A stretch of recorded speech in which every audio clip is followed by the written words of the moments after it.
Hey everyone, welcome to story B. सोचो 1920s का साल है ना, आप एक वॉच फैक्ट्री में काम कर रहे हो। आपका काम डायल्स को पेंट करना है। सुनने में इजी लगता है ना। ऐसा ही कुछ 1920s के फीमेल्स ने भी सोचा था and they applied for the job.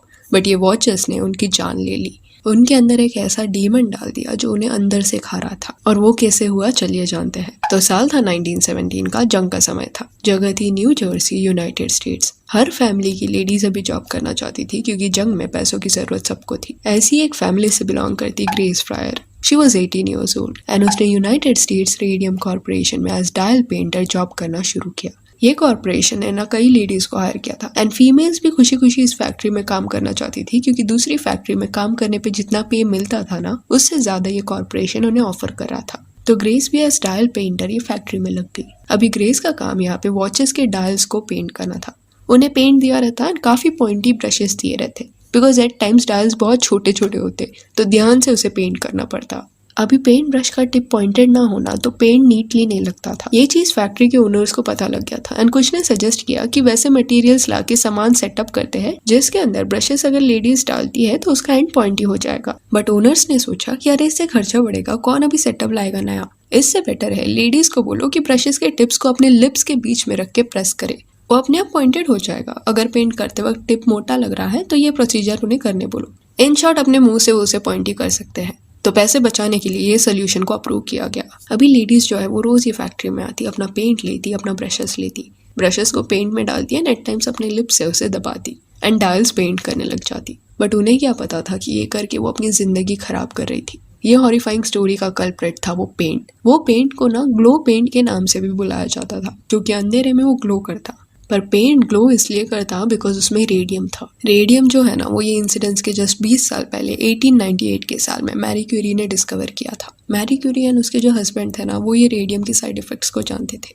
Eight times अगर लार्ज क्वांटिटी में उनके घर में ये रेडियम रहता तो उससे दूर रहते। एंड उन्होंने अपने प्रेजेंटेशन में वगैरह काफी क्लियर किया था कि रेडियम एक्सपोजर से क्या होता है। पर फिर भी तभी के लोगों को ना इतना नॉलेज नहीं था कि रेडियम पेंट कितना डेंजरस है। या ये कहिए कि ये फैक्ट्री में काम करने वाली फीमेल्स को इसकी जानकारी बिल्कुल नहीं थी। पर कहीं ना कहीं ओनर्स को इसका साइड इफेक्ट का अंदाजा था। Still they neglected it. उन्होंने ऐसे रिसर्च पेपर्स बनाए जहाँ पे ये बोला गया कि काफी सेफ है ये पेंट, जो कि झूठ था। एज डायल पेंटर्स जो भी लेडीज काम करती उन्हें गोस्ट गर्ल्स के नाम से बुलाया जाने लगा।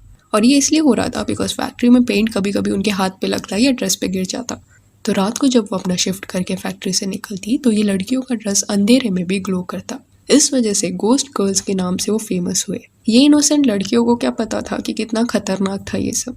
वो तो ये शाइनी पेंट को देख के खुश हो रही थी। एट टाइम्स अपने लिप्स को इससे कलर करती, फिर कुछ इवन अपने टीथ पे भी ये पेंट्स को लगाती, ये सोच के कि उनके पार्टनर्स उनके ब्यूटीफुल ग्लोई स्माइल को देख के इम्प्रेस होंगे।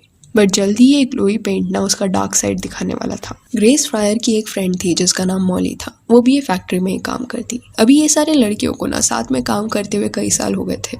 तो 1922 का साल था। मॉली की तबीयत खराब होने लगी थी। पहले तो उसके दांतों में ना काफी उसे पेन होने लगा, जिसके बाद वो डेंटिस्ट के पास गई। डेंटिस्ट ने जब उसके दांत देखे तभी नोटिस किया उसके दांत काफी वीक हो गए हैं एंड वो पेन अनबेरेबल था, जिस वजह से उसका दांत निकाला गया। पर कुछ दिन बाद मॉली का दूसरा दांत दुखने लगा, वो भी फिर निकाला गया। देखते ही देखते मॉली का एक एक दांत जाने लगा एंड ये रेडियम एक्सपोजर की वजह से हो रहा था। दो तभी डेंटिस्ट को ये समझ नहीं आया, बट एक चीज उसने नोटिस कर ली थी कि कुछ तो वियर्ड यहाँ पे हो रहा है। He knew something was wrong, just that उसे सोर्स इसका मालूम नहीं पड़ रहा था। देखते ही देखते मॉली का जो जॉ था ना, वो भी डिसइंटीग्रेट होने लगा एंड ये इसलिए हो रहा था बिकॉज रेडियम जो है ना, वो माउथ से अंदर जा रहा था, जिस वजह से मॉली के माउथ के आसपास सिम्टम्स पहले दिखने लगे। इनवे थोड़े दिन बाद मॉली का पूरा फेस ही इन्फेक्शन से भर चुका था। और एक दिन डेंटिस्ट अपॉइंटमेंट के दौरान एक हॉरिफाइंग चीज हुई। डेंटिस्ट के फिंगर्स लगते ही मॉली का जॉ बोन ब्रेक हो गया। बोन्स इतने वीक हो गए थे कि हाथ लगाते ही टूट जाते। ये इन्फेक्शन धीरे धीरे करके मॉली के पूरे बॉडी में फैल गया एंड 24 years की एज में शी पास्ड अवे।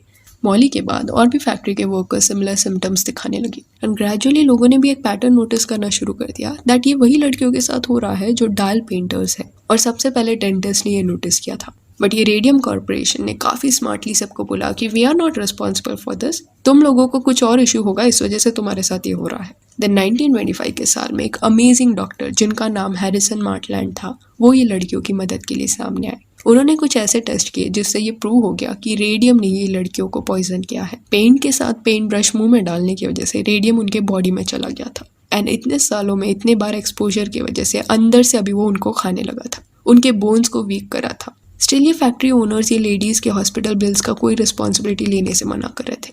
ग्रेस के साथ भी ये होने लगा था। रेडियम उसके स्पाइन में चला गया था, जिस वजह से वो इतना वीक हो गया that her spine was crushed and उसे पूरे टाइम स्टील बैक ब्रेस पहनना पड़ता। ये लेडीज जब रात को खुद को मिरर में देखती ना तो डर जाती, क्योंकि अंधेरे में भी उनकी बॉडी ना अंदर से ग्लो करती, एज इफ कोई डीमन है उनके अंदर। एंड उन्होंने अपना फेट एक्सेप्ट कर लिया था कि रेडियम उनकी बॉडी में जा चुका है एंड अंदर से उन्हें खा रहा है एंड उसे निकालने का या उसे ट्रीट करने का तरीका किसे भी नहीं पता था। तो सारी फैक्ट्री की लेडीज ने डिसाइड किया कि उनकी जिंदगी तो ये पेंट ने खराब कर दी, पर किसी और के साथ ऐसा ना हो, इसलिए उन्होंने ये फैक्ट्री ओनर्स के अगेंस्ट केस फाइल किया। कोई भी लॉयर इनका केस लेने के लिए तैयार नहीं था, बट 1927 के साल में इन्हें एक स्मार्ट यंग लॉयर मिली जिसका नाम था Raymond Berry and she accepted the case जो ग्रेस ने लाया था उसके पास।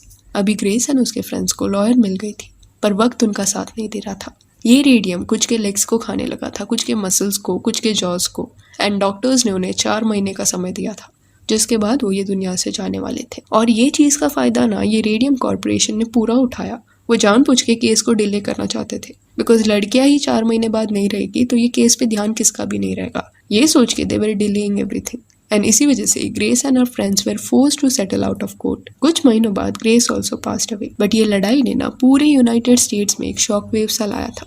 रेडियम गर्ल्स का केस बड़े बड़े न्यूज़पेपर्स के फ्रंट पेज पे छापा गया, जिसे पढ़ के लेडीज ये फैक्ट्री में काम करना अवॉइड करने लगी।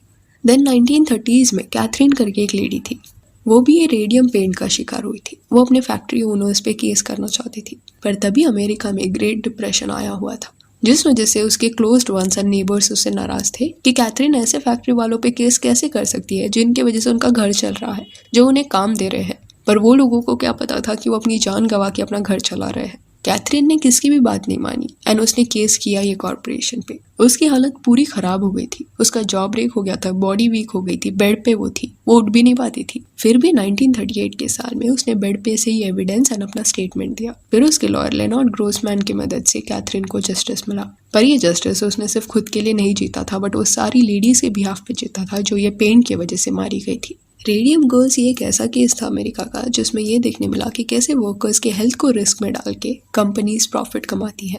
ये केस के बाद से काफ़ी रेगुलेशंस लाए गए जो आगे जाके कई फैक्ट्री वर्कर्स के राइट्स को प्रोटेक्ट करने वाले थे। ये गर्ल्स के केसेस को ना कंपनीज ने दबाने की काफ़ी कोशिश की, but Grace Fryer and Catherine दोनों कुछ ऐसी लेडीज है जिन्होंने आवाज़ उठाई एंड वो लड़ी, खुद के लिए एंड दूसरों के लिए भी। उनका साथ कुछ ब्रेव डॉक्टर्स एंड लॉयर्स ने भी दिया। और ये सिर्फ न्यू जर्सी में नहीं हो रहा था, पूरे देश में 3 ऐसी फैक्ट्रीज थी। इलिनॉय एंड कनेटिकट में भी ऐसी फैक्ट्रीज थी। उन फैक्ट्रीज में भी सेम चीज़ हो रहा था। इवेंचुअली जैसे साल बीतते गए और रिसर्च हुआ रेडियम पे, पता चला कि ये कितना टॉक्सिक मटेरियल है एंड कुछ साल बाद कंपनीज भी नॉन टॉक्सिक पेंट्स का इस्तेमाल करने लगी।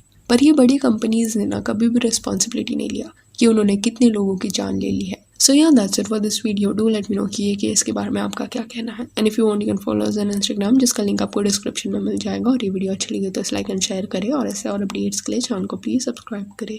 Thank you.